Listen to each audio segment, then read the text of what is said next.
Le 4 juillet 1969, à exactement 20h40, dans un quartier paisible de Vallejo, en Californie, un crime atroce se déroula. Les sons des feux d'artifice résonnaient à l'horizon tandis que la famille se préparait à une nuit de célébration. Mais peu de gens savaient que leur soirée allait bientôt se transformer en cauchemar.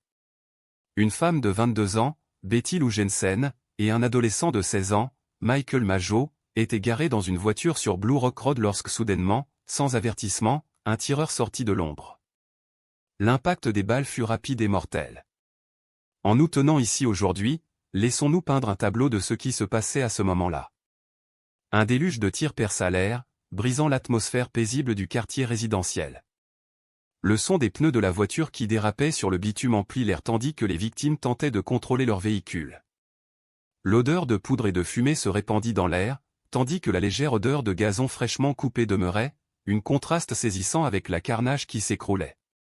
Les lampadaires projetaient des ombres longues, éclairant la vue atroce qui attendait. Betty Lou Jensen gisait gravement blessée sur le siège avant, ses yeux figés dans une fixation permanente. Cheveux noirs emmêlés de sang, une blessure béante marquait son front. Michael Mageau, cependant, parvint à échapper à l'assaut initial, mais ses yeux étaient fixés sur l'horreur qui venait de se produire. Il se souviendrait plus tard de voir clairement le visage de l'agresseur, mais malheureusement, sa mémoire deviendrait bientôt floue. Alors qu'il titubait dans les ténèbres, il laissait derrière lui un message cryptique qui hantait l'enquête pendant des décennies. Les témoins rapportèrent plus tard avoir entendu plusieurs tirs, ressemblant à un éclat de feu provenant d'une arme semi-automatique. Certains prétendirent avoir vu une figure s'enfuir du lieu du crime, tandis que d'autres rapportèrent avoir entendu un cri faible pour aider. Le son d'un moteur en roulant perça l'air tandis que l'auteur de l'agression disparaissait dans la nuit. La confusion qui s'ensuivit était un témoignage de la randomité et de la brutalité de l'attaque. Un témoin rapporta même avoir vu une voiture s'éloigner du lieu du crime, laissant derrière elle une traînée de destruction et de désespoir. Avant de poursuivre, cliquez sur la cloche et abonnez-vous. Nous postons de nouveaux cas chaque jour. Des crimes vrais aux événements mystérieux, nous plongeons dans les coins les plus sombres de la nature humaine. Je vais vous emmener à l'origine de cette histoire, au premier jour de la régence de terreur du tueur du Zodiac. Né dans les années 1940, le tueur, dont l'identité demeure inconnue, allait prétendre avoir tué au moins 5 personnes, et peut-être jusqu'à 37. Les lettres cryptiques et les codes envoyés à la police et aux journaux locaux suggéraient une intelligence sophistiquée et calculatrice. En plongeant plus profondément dans ce cas, nous allons explorer les théories, les motifs et les méthodes de ce tueur énigmatique. Nous allons examiner les pistes, les suspects et les preuves, reconstituant le puzzle qui hante la nation depuis des décennies. Notre figure centrale dans ce cas est censée être un homme connu uniquement sous son alias, le tueur du Zodiac. Son nom réel et son identité demeurent inconnus à ce jour, cependant, la plupart des enquêteurs s'accordent à dire qu'il est un natif de la Californie du Nord. Né à la toute fin du XXe siècle, notre tueur est estimé avoir entre 35 et 40 ans au moment de ses crimes. Il est né et a grandi dans la région de la baie de San Francisco et a fréquenté les écoles locales avant de rejoindre la force de travail. Son arrière-plan familial est entouré de mystères, mais il est connu qu'il provenait d'un quartier relativement moyen. Notre tueur semble mener une vie relativement ordinaire, travaillant comme ouvrier ou travailleur manuel, voire même travaillant sur les docks de San Francisco. Il a une famille, y compris une épouse ou une partenaire, et possiblement des enfants. Selon ses connaissances, il semblait avoir une personnalité relativement normale, même si certains ont signalé qu'il était un peu un solitaire. Lorsqu'il interagit avec les autres, il est connu pour être amical et même charmant à certaines occasions. Cependant, son comportement était également rapporté comme imprévisible, changeant rapidement entre l'amabilité et l'agressivité. Il est d'usage de noter que malgré la nature odieuse de ses crimes, il y avait des aspects de la vie de notre tueur qui le faisaient paraître sympathique et relatable à ceux qui le connaissaient. Par exemple, il était rapporté qu'il était un fan du département de police local et qu'il prétendait avoir une bonne relation avec certains des officiers de la région. Certaines personnes qui le connaissaient le décrivaient comme étant intelligent et même spirituel, ce qui aurait rendu plus accessible et moins susceptible d'être soupçonné de telles atrocités. Cependant, cette façade semble avoir été rien de plus qu'une ruse. Il était, en fait, un manipulateur de maître qui utilisait son charme pour attirer les victimes dans ses griffes. Sa capacité à se fondre dans la société le rend encore plus terrifiant. Les relations de notre tueur, ou plutôt leur absence, sont un aspect significatif de l'affaire. Il est rapporté qu'il avait peu d'amis proches et était principalement isolé de la communauté. Cependant, il y a plusieurs personnes qui prétendent le connaître, ou au moins connaître quelqu'un qui le connaissait. Ces témoins sont cruciaux pour l'enquête, mais leurs témoignages se contredisent souvent les uns les autres, ce qui rend difficile de dresser un portrait clair de la vie et des motivations de notre tueur. Malgré son isolement, il semble avoir formé des liens avec quelques personnes, y compris une femme qui était rapportée être sa compagne à l'époque. C'était une soirée d'automne fraîche le 20 décembre 1968, avec un ciel clair et une température de 58 degrés à Vallejo, en Californie. Les rues étaient calmes, avec seulement quelques voitures qui passaient. David Faraday, un élève de 17 ans, conduisait sa Chevrolet Bel Air 1966 le long de la route Leckerman, une voie panoramique qui longeait les rives du lac Herman. Sa petite amie de 16 ans, Betty Lou Jensen, était assise à côté de lui. Le couple se rendait à un bal de l'école. La suite d'événements qui menaient au crime était une soirée typique pour David Faraday et Betty Lou Jensen. Ils s'étaient rencontrés au patinoire à roulettes locales et avaient décidé de faire une promenade le long de la route Leckerman. Alors qu'ils étaient en train de conduire, ils s'arrêtèrent à un endroit isolé pour se donner un baiser et faire des câlins. C'était une soirée romantique qui devait se terminer par leur présence au bal de l'école. Mais peu de gens savaient que leur soirée allait prendre un tournant mortel. Ce qui se passa ensuite fut une série d'événements horrifiques qui secouraient la communauté. Une voiture s'arrêta derrière eux, et un homme sortit et abattit David Faraday plusieurs fois. Betty Lou Jensen reçut également plusieurs blessures par balle et fut laissée pour morte. L'assassin courut ensuite vers sa voiture et s'enfuit, laissant les deux adolescents pour morts. C'était un meurtre brutal et sans sens qui laisserait les enquêteurs avec plus de questions que de réponses. Le tir était si fort qu'il aurait réveillé une famille vivant dans une maison voisine, mais ils n'ont rien vu de suspect.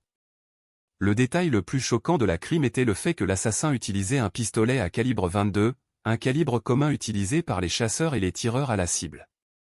Cependant, dans ce cas, il était utilisé pour mettre fin de manière brutale à la vie de deux adolescents innocents. L'assassin a également utilisé un symbole Z fait maison, qui deviendrait plus tard le sigle du tueur du Zodiac. Ce symbole serait utilisé dans des crimes futurs, laissant les enquêteurs se demander si c'était l'œuvre d'un tueur en série. Le fait que l'assassin ait laissé le symbole derrière lui ferait naître plus de questions sur la motivation et l'identité du tueur. La première personne à découvrir ce qui s'était passé était une famille vivant dans une maison voisine. Ils ont signalé avoir entendu les tirs et avoir vu une voiture qui s'enfuyait de la scène. Ils ont immédiatement averti la police, qui est arrivée sur les lieux pour trouver David Faraday et Betty Lou Jensen blessés et allongés par terre. La police a commencé à enquêter sur la scène, collectant des preuves et conduisant des entretiens avec les témoins. Ils ont trouvé une douille de balle provenant d'un pistolet à calibre 22, qui deviendrait plus tard une pièce clé d'évidence dans l'affaire. Alors que l'enquête continuait, la pleine échelle de ce qui s'était passé devint claire. C'était un meurtre brutal et sans sens qui secouait la communauté. La police a trouvé plusieurs blessures par balle sur David Faraday et Betty Lou Jensen, et ils ont pu récupérer certaines preuves physiques de la scène. Ils ont également interrogé les témoins et recueilli des déclarations de personnes qui auraient pu voir quelque chose de suspect. Mais malgré leurs efforts, ils n'ont pas pu identifier le tueur ou récupérer des preuves concrètes qui les auraient menés au coupable. L'enquête sur le meurtre de David Faraday et Betty Lou Jensen venait de commencer, mais une chose était claire, la justice n'avait pas été servie. La communauté était outragée, et la police était sous pression pour résoudre l'affaire. La question qui se posait à tous était, qui était responsable de ce crime odieux, et qu'est-ce qui les avait motivés à commettre un tel acte brutal? La réponse resterait un mystère pendant des années à venir, mais l'enquête venait de commencer. Qu'est-ce que vous pensez réellement s'est passé ici? Était-ce l'œuvre d'un tueur en série ou d'un seul coupable? Partagez vos théories et discutons-en. Le tueur en série du Zodiac était un nom qui faisait frémir les habitants de la région de la côte nord de la Californie dans les dernières années 1960. Lorsque la première lettre cryptique arriva au Vallejo Times-Herald, la police se mit rapidement en action. L'enquête était dirigée par le sergent Jacques Mulanax et le lieutenant Tom White du département de police de Vallejo. Le 31 juillet 1969, une lettre suspecte fut reçue avec un chiffre qui serait le signe distinctif du tueur. La police n'avait pas les compétences nécessaires pour décoder le message. Cette lettre cryptique devint la pièce clé d'évidence qui changea le cours de l'enquête. Le chiffre, qui deviendrait connu sous le nom de chiffre à 340 caractères, était sans précédent pour la police. Le cryptologue Donald Arden et son épouse, Betty, historienne et déchiffrante, furent appelés pour aider à décoder le code. Leurs efforts menèrent à la découverte de l'identité du tueur du Zodiac, mais malheureusement, cette piste était incomplète. Cette information incomplète fit suivre aux enquêteurs une impasse. Arthur Lee Allen, un pédophile condamné, était le premier suspect majeur dans l'affaire. Il attirait l'attention des enquêteurs en raison de sa fascination pour les activités du tueur du Zodiac et de sa possession d'une montre inspirée du Zodiac. Un autre suspect émergea sous la forme de Richard Gekowski, un ancien éditeur du San Francisco Chronicle qui avait une histoire de comportement violent. Un troisième suspect émergea sous la forme de Ross Sullivan, un homme instable mentalement qui avait une fascination pour les crimes du tueur du Zodiac. Chacun de ces suspects attira une attention médiatique intense, mais aucun d'eux n'aboutit finalement à l'arrestation du tueur. L'enquête fut détournée pendant des mois lorsque l'une des pistes se révéla être un canular. L'agression du couple Alec Berriesa, qui fut attaqué par le tueur du Zodiac, fournit une piste critique dans l'affaire, mais les enquêteurs se laissèrent distraire lorsqu'un suspect émergea en prétendant être le tueur. Cela mena à une enquête sur ces allégations, qui se révélèrent finalement sans fondement. Pendant ce temps, le tueur continua à taquiner la police avec plus de lettres et de chiffres. C'était une tentative désespérée pour attirer l'attention du public, et c'était une distraction que la police prit trop au sérieux. L'affaire du tueur en série Zodiac a pris un tournant choquant, un qui a laissé les experts perplexes. Après des décennies d'enquête, un code cryptique envoyé par le tueur en série Zodiac a été déchiffré, révélant une surprise lien avec un suspect que nous croyions depuis longtemps mort. Le code a été déchiffré par une équipe de chercheurs indépendants qui ont travaillé sans relâche pour dénouer les complexités des faits. Selon les chercheurs, le code pointe vers un homme nommé Arthur Lee Allen, qui a été enquêté dans les années 1970 mais jamais inculpé.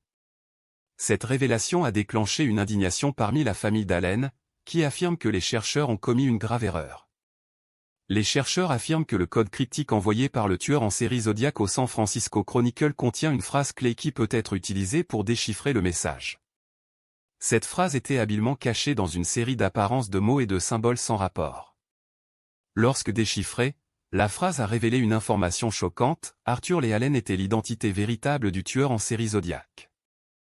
Les chercheurs croient que Allen n'était pas seulement l'auteur des crimes du tueur en série Zodiac, mais qu'il avait également un complice, une théorie qui a été largement ignorée par les autorités jusqu'à présent.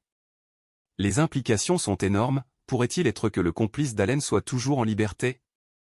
L'affaire du tueur en série Zodiac reste non résolue, mais la révélation sur la potentielle implication d'Arthur Lee Allen a apporté un sentiment de clôture à certaines familles des victimes.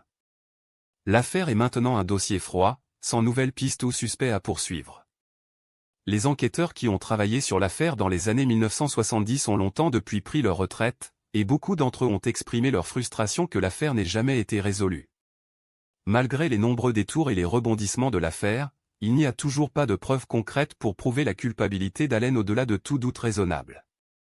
Le manque de preuves a laissé de nombreuses personnes se demander si les chercheurs ont commis une grave erreur. Beaucoup des personnes clés impliquées dans l'affaire sont décédées ou sont retraitées, notamment l'enquêteur original de l'affaire, Dave Toschi. Toschi a passé des décennies à travailler sur l'affaire et était convaincu que Allen était le tueur en série Zodiac.